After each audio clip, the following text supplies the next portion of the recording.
Good evening and welcome. Okay, start over. Fake start. Okay, now I got it. Good evening and welcome.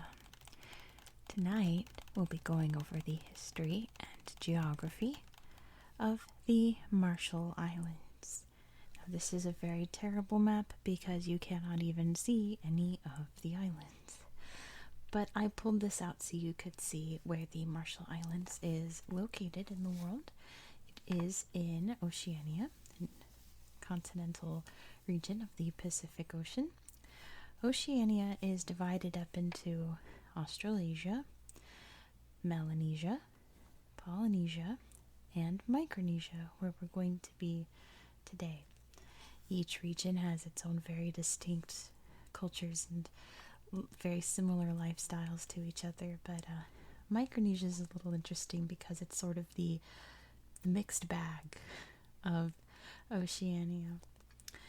You can find something of everything all up in here, including the Marshall Islands. They've had quite an interesting history.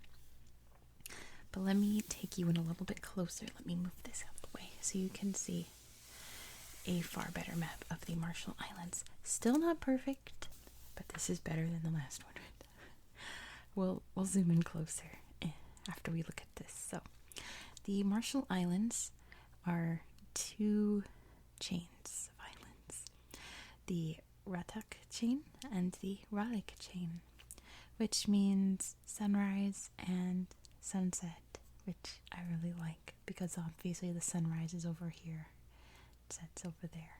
I like that a lot. The capital city is Majuro. You can see here on Majuro Atoll. If you haven't seen any of my Oceania videos, let me explain atolls real quick. So imagine a volcano in the ocean explodes and collapses. Around it grows coral, a really interesting living organism that grows and grows and grows.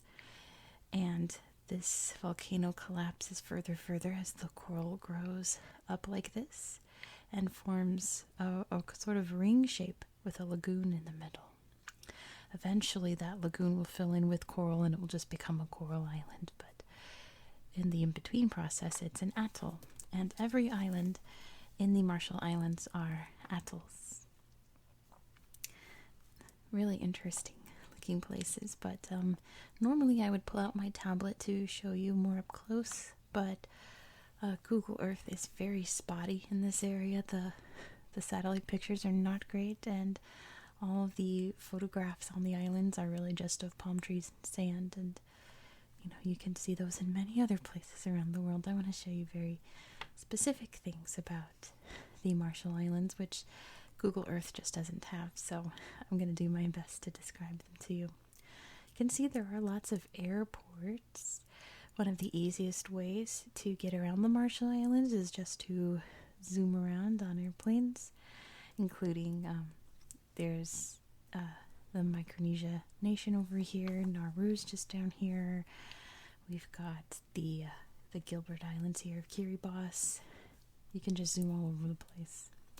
The ancient people, of course, would have gone out in their amazing boats and things, but nowadays we've got airplanes.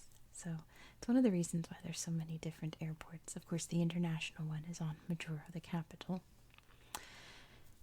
Let's go through some of these atolls. The most infamous, I should say, is Bikini Atoll, which if you might have heard of that from a lot of different things. It has a lot of history to it. We'll talk about that later. It's also where Godzilla was born and created and swam off to Japan that way in the movie lore. Also underneath Bikini Atoll, there's a pineapple under the sea where a very square-shaped person lives. That's where SpongeBob lives, under Bikini Atoll. Why is there a talking sponge and a kaiju monster being born here? Well, you'll find out in its history. There is another very infamous atoll over here.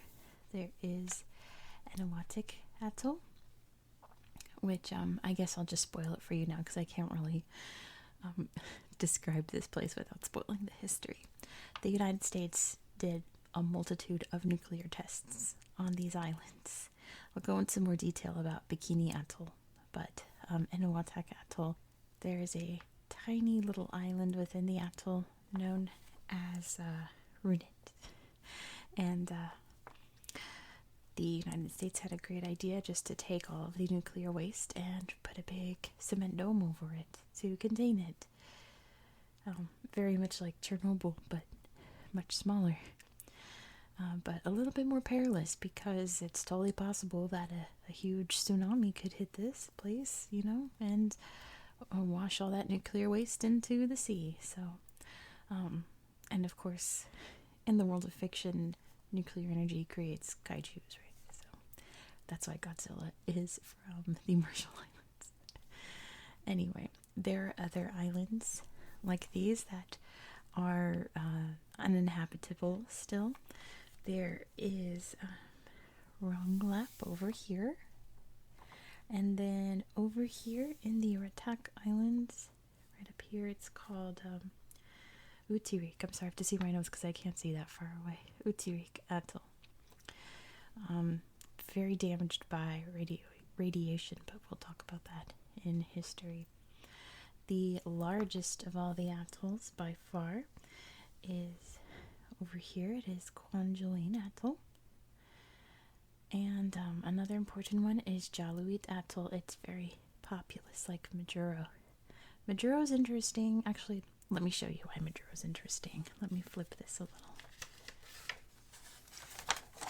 Map number 3. I have to zoom out, though. Okay. While I'm up here is Enowatak Atoll. And there's Runit Island, where the dome is. But if I shimmy this down just a smidge so you can see.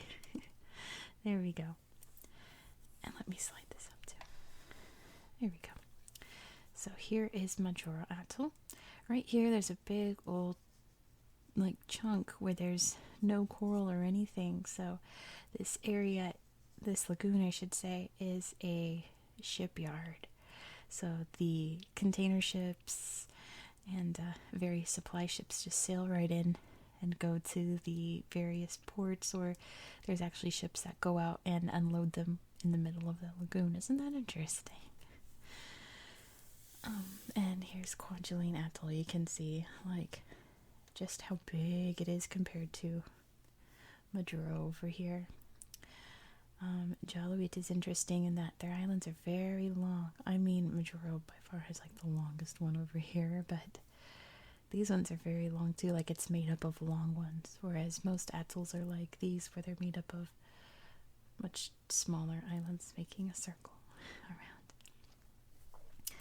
So, in a nutshell, that is it for geography, except for one other little friend, which maybe I can shimmy this down so you can see, and then raise it up just a bit.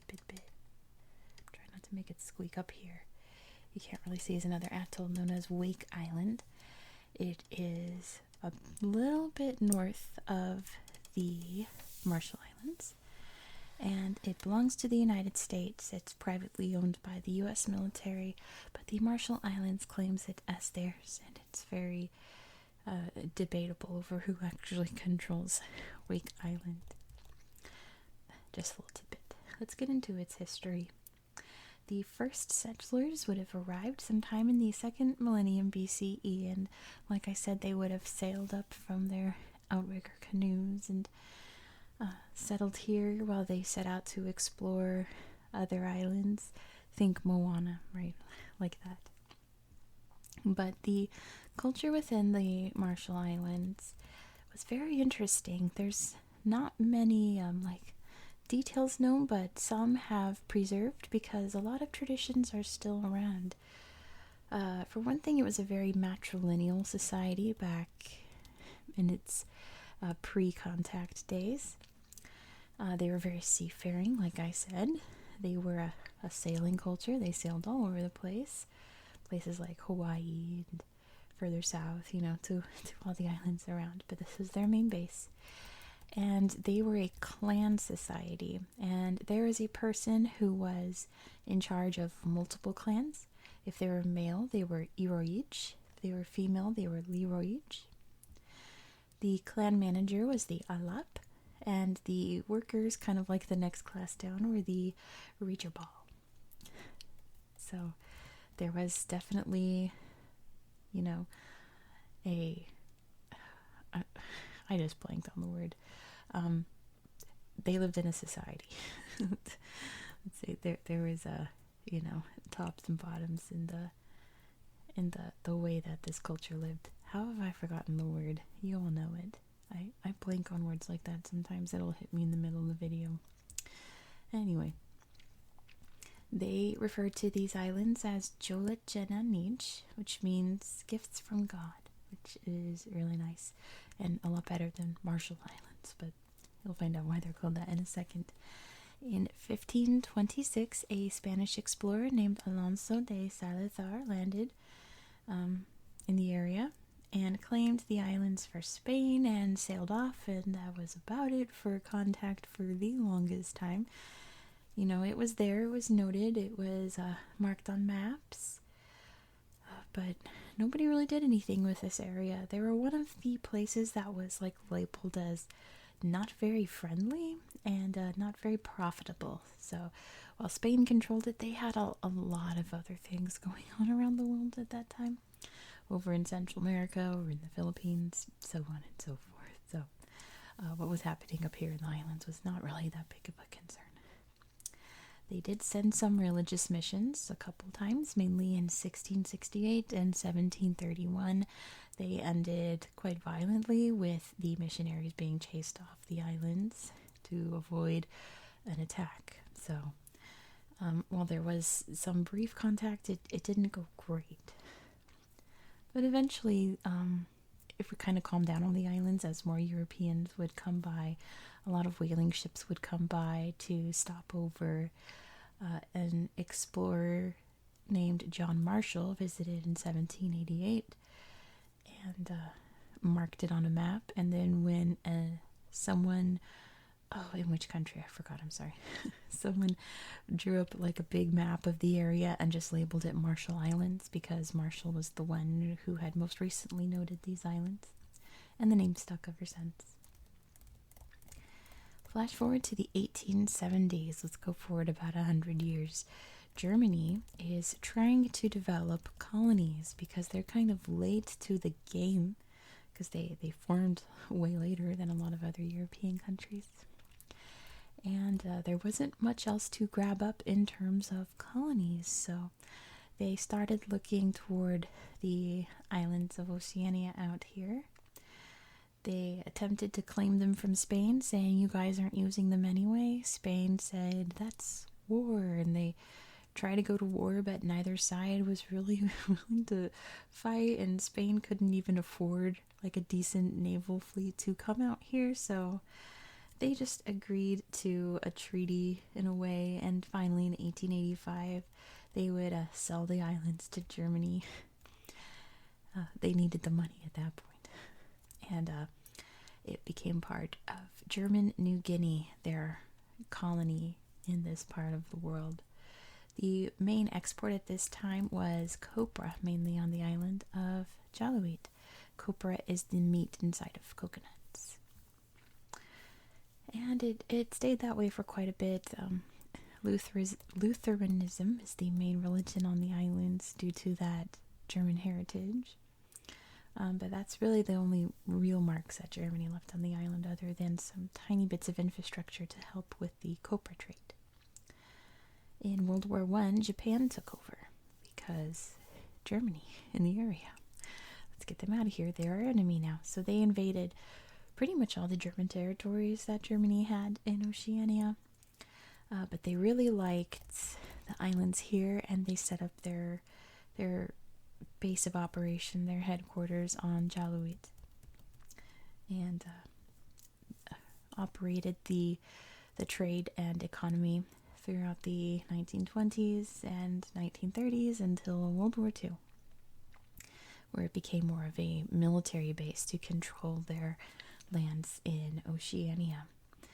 There was a big battle in 1944 between the Japanese and the Americans here, and the Americans would eventually win out and take control of the islands, and they, of course, vastly expanded the infrastructure of the islands to accommodate an American invasion force, And once the war was over, the United Nations would award the islands to the United States as a protectorate, since they already had such a strong presence.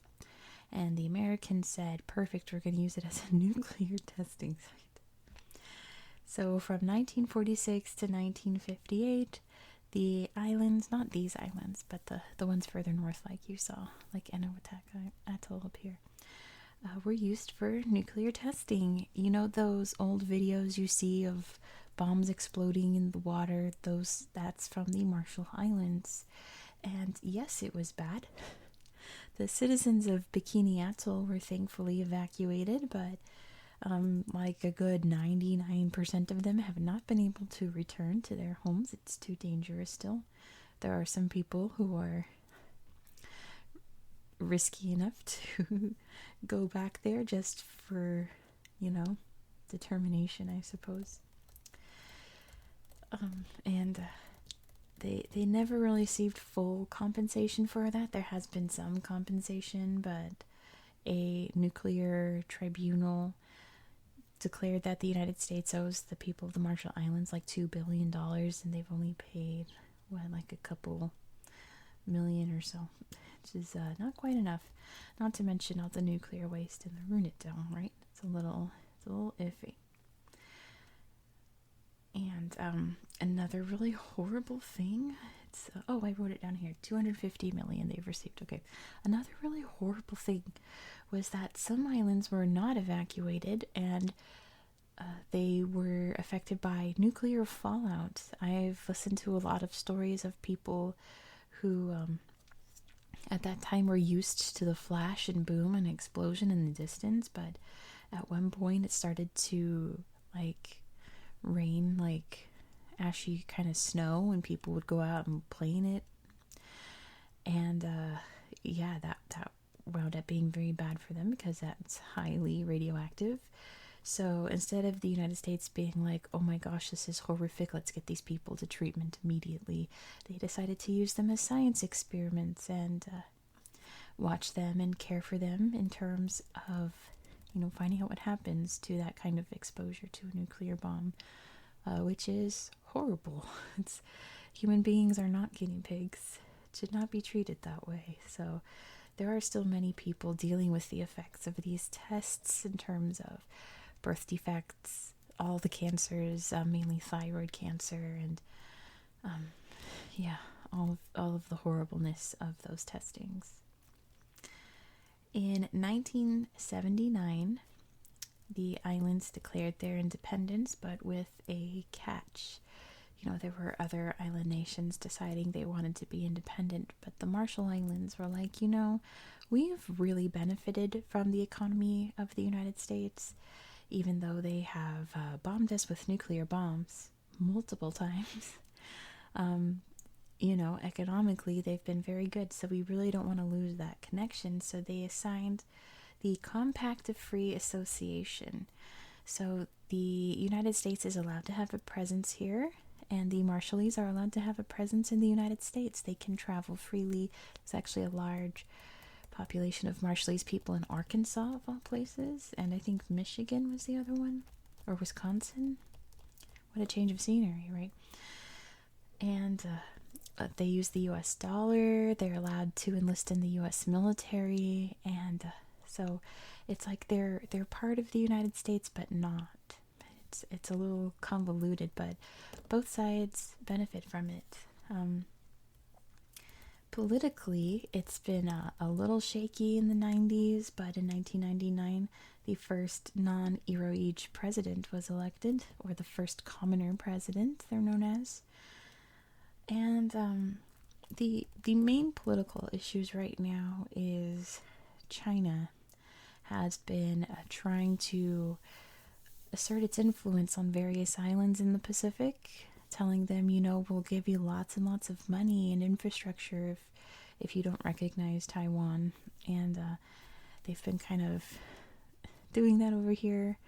Just recently, I didn't read all the details of it, but there was like a Chinese couple that was trying to set up a microstate in the Marshall Islands, and they got discovered and kicked out of the country. That's fun. I think they were just being eccentric. I don't think the Chinese government had anything to do with it, but it's like conspiracy. The other thing, I'm filming this in September 2022, so last month in August, the Marshall Islands had their first outbreak of COVID. They've managed to be free of it. You know, they shut down everything, nobody in, nobody out, so they could stay safe and healthy. And they went from like 0 cases to 2,000 within a month. So it was one of the last bastions of COVID. I don't think there's any country in the world now that hasn't been affected, which is very sad. But that's what happens in a pandemic, right? So anyway, normally this is when I grab my tablet, but like I said, there's not really like anything interesting to show you on Google Earth. A lot of places, I don't know if it's a US conspiracy to try to hide some of the nuclear damage, but a lot of islands are just very blurry, or the satellite images are just very poorly taken, and a lot of the images on the ground, like I said, are of absolutely gorgeous beaches and sunsets and the lagoon water and snorkeling and turtles, which is so lovely, right? It's so beautiful, but you can like Google tropical turtle coral reef and the pictures will just pop up on your own. It would, I don't think, benefit the history and geography of the Marshall Islands to show you those pictures. So you can imagine, it's beautiful. The people here are lovely. They're known as the friendliest people in the Pacific. And it just seems like a lovely place. They are fighting for recognition to combat climate change, because they're one of the first countries that would disappear if the oceans rose. So they have been doing the most that they can to spread awareness about their plight around the world, and being like, this needs to be fixed now so that we don't lose our home, which is wonderful, I think. It just sounds like a lovely place to be. So anyway, thank you so much for watching. I do hope that you found this video relaxing and educational, and I hope that you have a very good night. Good night.